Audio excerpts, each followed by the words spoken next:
I'm going to talk about feeding a track team. It's a play on, the idea of feeding the cats.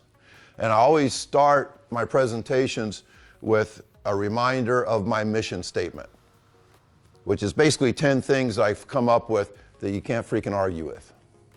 This is when people say feed the cats a bunch of crap, I play this for them because it's not.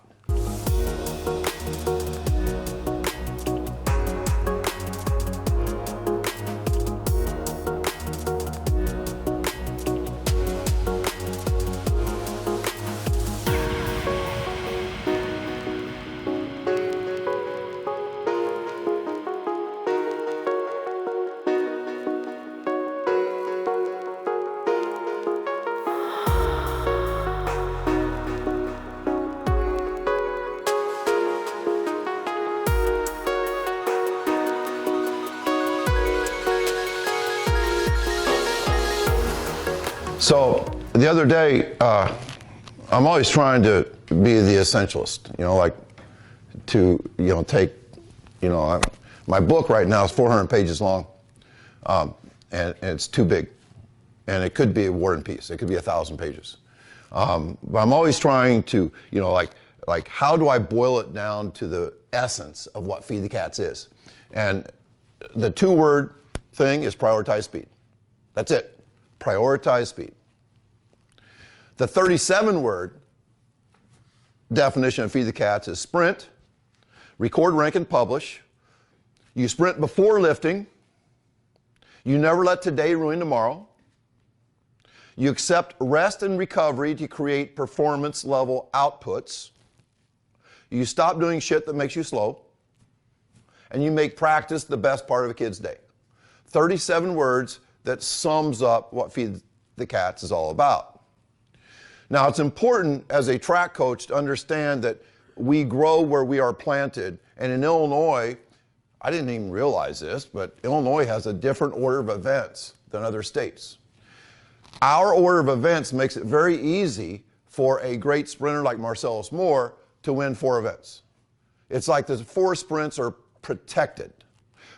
Our state does not do a very good job with the 400. If you notice that the 400 meters is after the 4x2, so if you run your fastest 4 guys in the 4x2, they're not running the 400.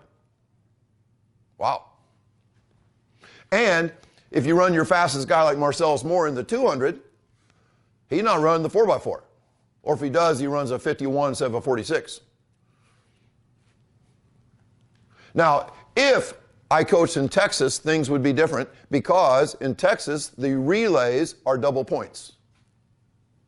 Marcellus would have run the 4x4 in Texas because we would be trying to score 20 instead of 10. So it really makes a difference where you are.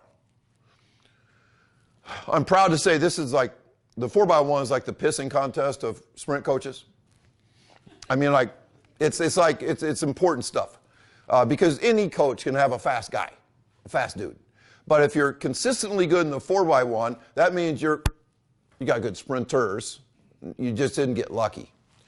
So it's cool that Chris Corfist, in the last 8 seasons, owns the fastest, average best 4x1 time, and my team, second best. That's pretty cool. In 22 years of feeding the cats at 3 different schools, one school of 600, one school of 1,500 in Tennessee, one school of 2,500. Our average time is 42.56. Chris and I spoke at Shrewsbury High School last week, seems like a month ago, and we looked at the record board, and their 4x2 record at a school of 2,300 kids was 42.79. My average time in 22 years is better than their school record. I'm proud of that. It's important too, when you talk about why you need to be fast, is to realize that slow people suck at the long jump and the triple jump and the high jump. They suck at the pole vault, the 100, the 4x1, the 110 highs, the 200, the 4x2, the 300 intermediates, the 400, and the 4x4. So you don't want slow people on your track team. When I tell my kids, hey, we need to bring some talent in. Bring me your friends, but not your slow ones. Bring me your fast friends. I think you also need especially on the boys' side, and I've only coached boys. If you do not have a relationship with football, your team will be, like distance nerds and debate club guys and band guys, like God bless them all, but you're not going to win 4x1s. You need football players out for track. And so when I made the switch to Feed the Cats, basically I went from being a 400-based program, you coach the middle, and then the guys that can, are slow, you moved them up to the mile. The guys were a little faster, they ran the shorter races, but you train the middle. I went from being a 400-based coach to a 40-based coach. The 40-yard dash. All I cared about was absolute speed, and part of that was the relationship we got to have with football. I think it's also important this hurts a lot of feelings. Is track a sport or is it a recreational activity? This is going to hurt feelings. If you have a no-cut policy, I think it's a recreational activity. If you have 200 kids, you can't coach them, it's recreation. I say that track is a sport where the best athletes from my school run against the best athletes from other schools. That's, people think I'm heartless for saying those mean things. But maybe that's just my basketball background. I mean, this is serious shit, like we're trying to win. We're not just running everybody has fun and gets a ribbon. No. Now, when we talk about the team, I'm real big on, I just read Groundedness, wonderful book by Brad Stolberg. And it reminds me, it sums up grounded, it's all about growing roots. And so we talk a lot about team culture and stuff. And I love this from Bob Dylan, The Last Waltz, Forever Young, where he says, may you have a strong foundation when the winds of changes shift. This could go into like Steve Jones's talk last night, about foundation. Stolberg's all about growing roots.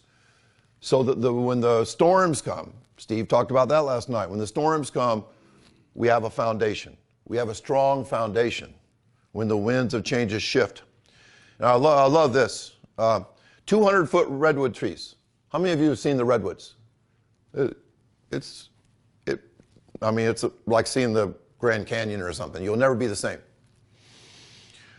These 200-foot trees that are from here to the wall, they're wide, only has 10-foot roots.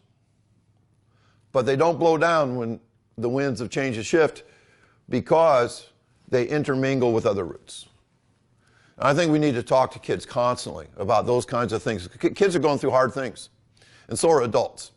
And I think if we develop that sense of community, which isn't that hard. I mean, hell, they joined your team. They want to belong.